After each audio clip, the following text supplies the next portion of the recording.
À l'occasion de la commémoration de la Journée mondiale de la lutte contre la traite des personnes, Ahmed et Larissa, ces ex-migrants, ont partagé avec l'assistance leurs mésaventures.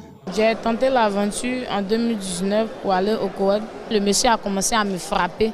Et après, il m'a emmené dans le trou. C'est dans le trou là que j'ai fait la vidéo en disant que le président Alassane Ouattara n'a qu'à m'aider pour que je puisse rentrer dans mon pays. Ce témoignage et la remise de kits informatiques au comité régional du Sud Comoé constituent des points majeurs de la Journée mondiale de la lutte contre la traite des êtres humains. Initialement célébrée le 30 juillet, au niveau national, la ville d'Aboisseau a été choisie en tant que zone de transit prisée par les passeurs afin d'abriter ce lundi la cérémonie officielle. Une activité conduite par le ministère de la Solidarité et de la lutte contre la pauvreté en collaboration avec ses partenaires, au nombre desquels l'OIM et l'Union européenne. L'engagement de l'État de Côte d'Ivoire contre la traite des personnes donne des résultats.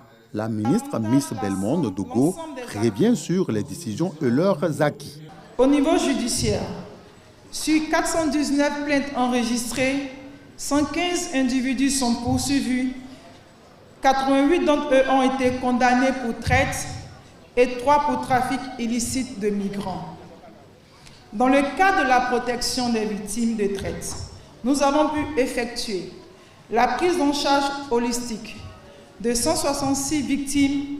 Parrain de la célébration, Eugène Akaawele, président du Conseil économique, social, environnemental et culturel, CESEC, encourage les partenaires engagés dans la lutte contre la traite des personnes.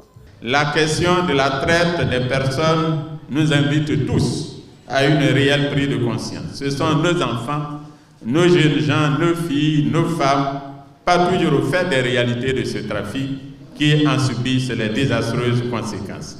Il est important que les populations de nos localités, qui sont d'abord et avant tout les premières concernées par le phénomène, prennent conscience de la gravité de la situation et qu'elles en saisissent au mieux les enjeux. En 2018, l'Office des Nations Unies contre la drogue et le crime a estimé à 50 000 le nombre de personnes victimes de traite dans le monde.